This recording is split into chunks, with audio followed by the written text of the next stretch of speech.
Morning class 7। आज हम अपनी जो चैप्टर कंप्लीट हो गई थी, chapter 2 new Kings and kingdoms के। आज हम लोग उसके क्वेश्चन आंसर्स करेंगे।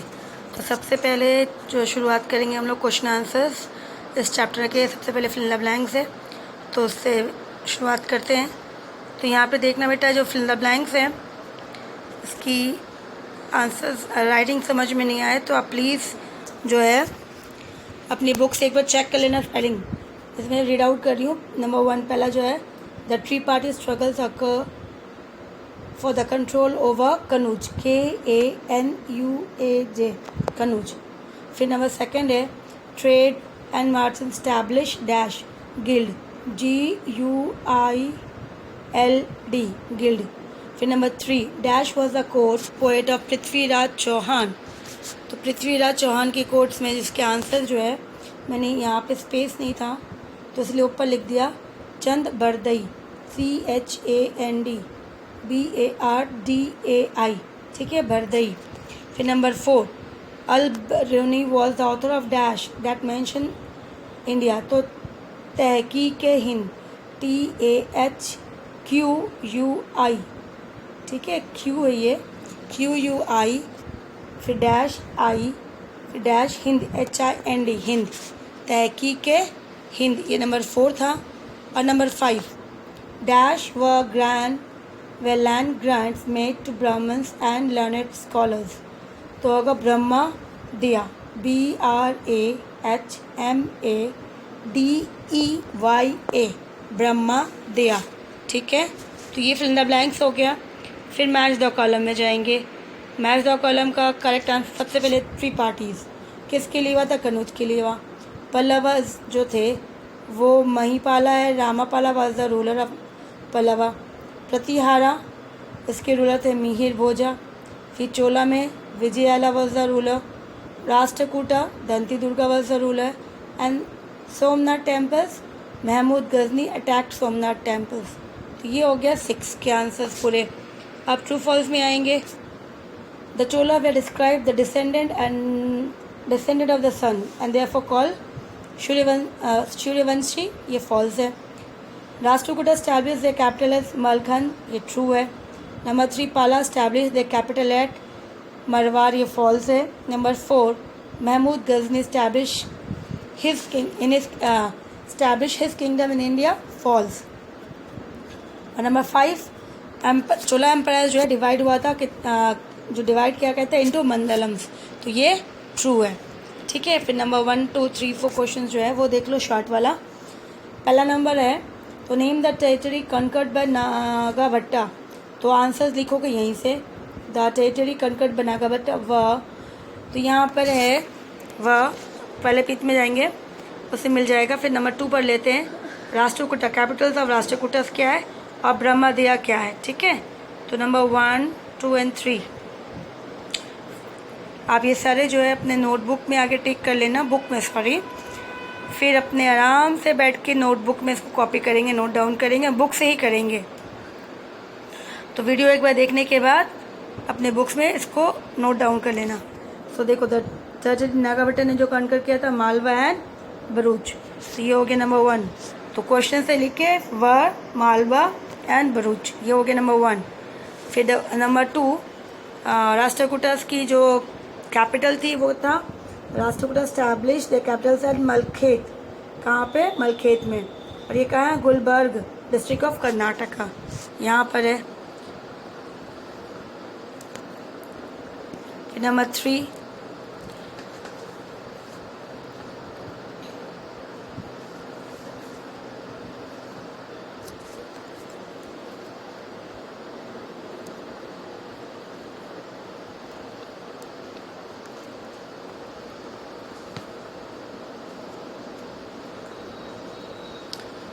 नंबर 3 ब्रह्मदिया।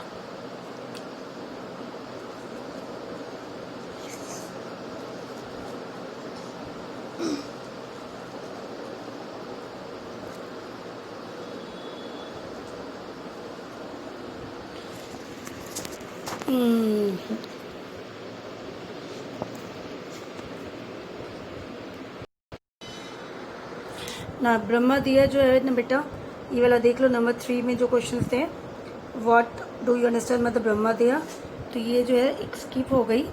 एक्चुअली ये फिल द ब्लैंक्स में था, मैंने इसको टिक करना भूल गई। तो यहाँ से आप लिखना नंबर 3 जो है, नंबर 5 की जो फिल इन द ब्लैंक्स है वो कर देना, ठीक है। तो आंसर हो जाएगा, ये नंबर कौन सा हो जाएगा, डी नंबर 3, ठीक है। ये अभी ये जो परमानेंट पेन नहीं है ये अभी मिट जाएगी, तो इसके लिए जो है आप अपनी नोटबुक में लिख लेना, मार्क आउट कर लेना। तो ब्रह्मा दिया क्या है, brahmadeya land grants made to Brahmans and learned scholars. तो ये नंबर डी की नंबर 3 आंसर जो है वो 5th fill the blanks number 5th है, ठीक है ना। तो वापस एक बार सुन लो, ब्रह्मा दिया क्या है, तो brahmadeya were land grants made to, तो ये डैश जो है यहाँ पे आंसर लिखा हुआ ब्रह्मा दिया, तो were land grant made to Brahmans and learned scholars, इसी को ब्रह्मा दिया कहा गया, जो लैंड ग्रांट्स किया जाता था ये। तो ये नंबर डी 3 हो गया, ठीक है। फिर नेक्स्ट आएगा आपका, who were the vassals of Pratiharas and why did Mahmud of Ghazni attack India. तो यहाँ पर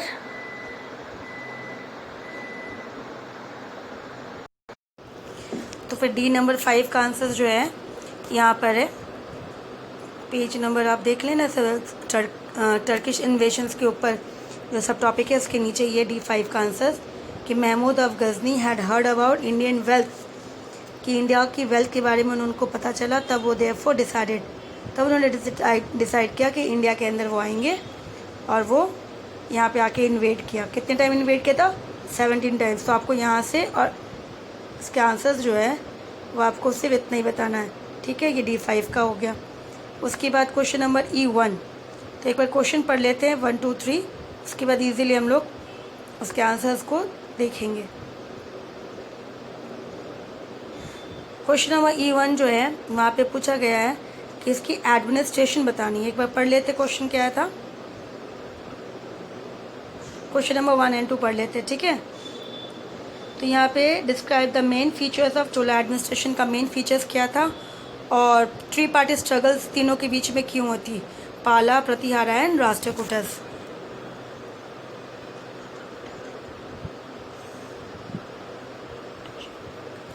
तो नंबर 1 जो है ई नंबर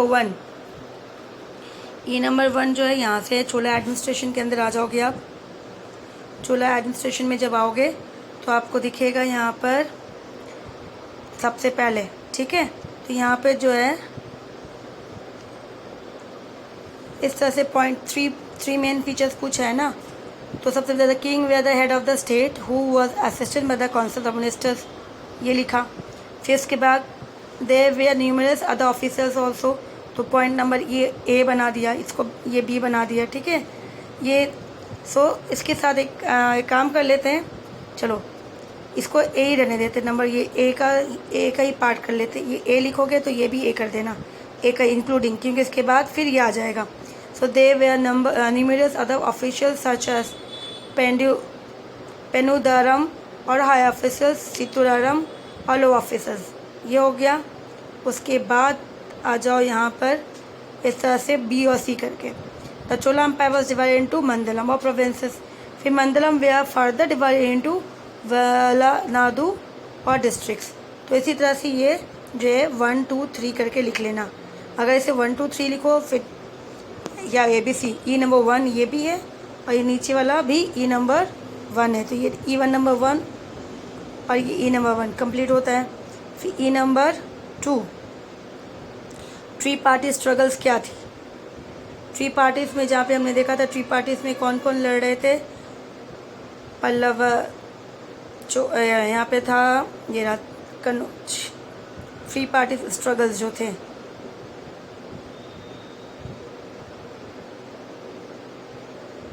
ई नंबर 3, तो यहाँ से करेंगे the 3 main kingdom of Pratihara, Pala and Rashtrakuta got engage in 3 parties.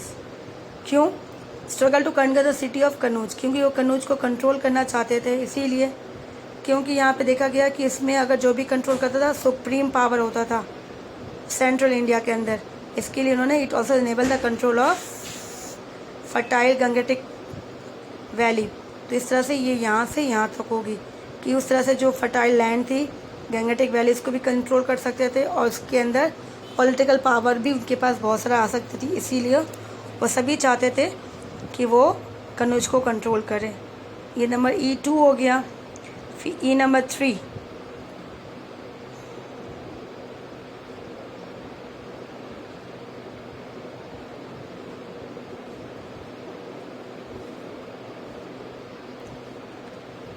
ये नंबर 3 में क्वेश्चन था विलेज असेंबली।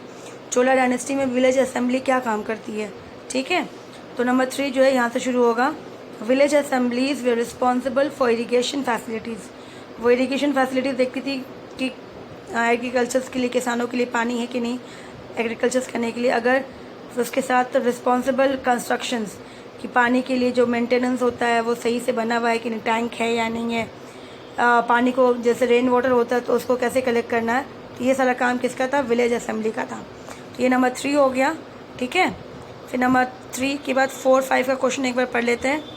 देखो यहाँ पे 3 का क्वेश्चन था ना, चोला विलेज की असेंबली के बारे में बताना। नंबर 4 में है कि राजा फर्स्ट और राजेंद्र फर्स्ट के बारे में बताओ, उन्होंने क्या काम किया, मेन अचीवमेंट क्या थी।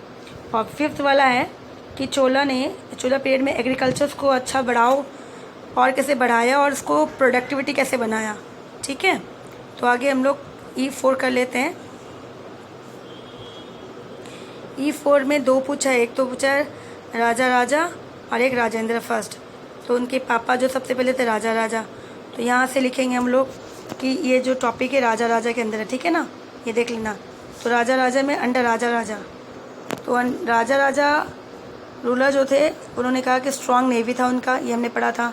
फिर उन्होंने नॉर्थर्न इंडिया तक नीचे, फिर इसके साथ साथ एनेक्स किया था नॉर्थर्न के साथ श्रीलंका।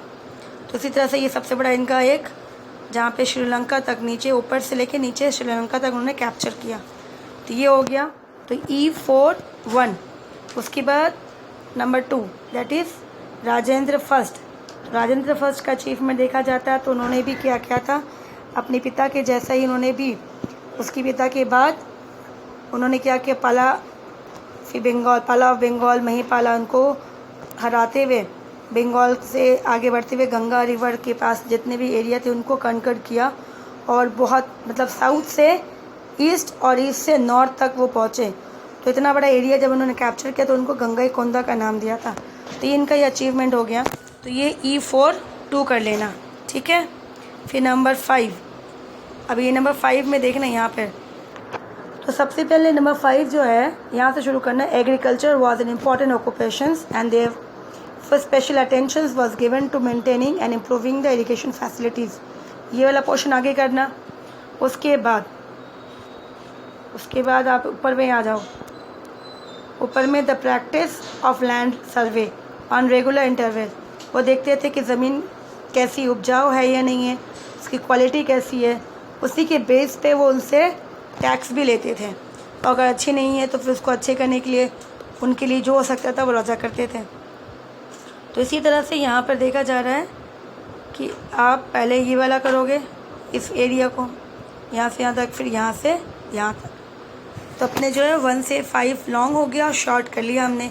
एक बार फिर से रिमाइंड कर रही हूँ बेटा, जो हमने D3 जो था, है ना, D3 कि what do you understand by brahmadeya. तो ब्रह्मदिया के लिए मैंने क्या बताया आपको, वापस से एक बार बता रही। ब्रह्मदिया के लिए मैंने बताया कि ये नंबर जो है अपना 5 फिल इन द ब्लैंक्स, ये वाला आंसर है उसका, ठीक है। तो ये वाला आंसर्स लिख लेना। तो आपका जो क्वेश्चन आंसर है उसको कंप्लीट करो ताकि आपकी जो नोटबुक कभी भी मंगवा लिया जाएगा चेकिंग के लिए।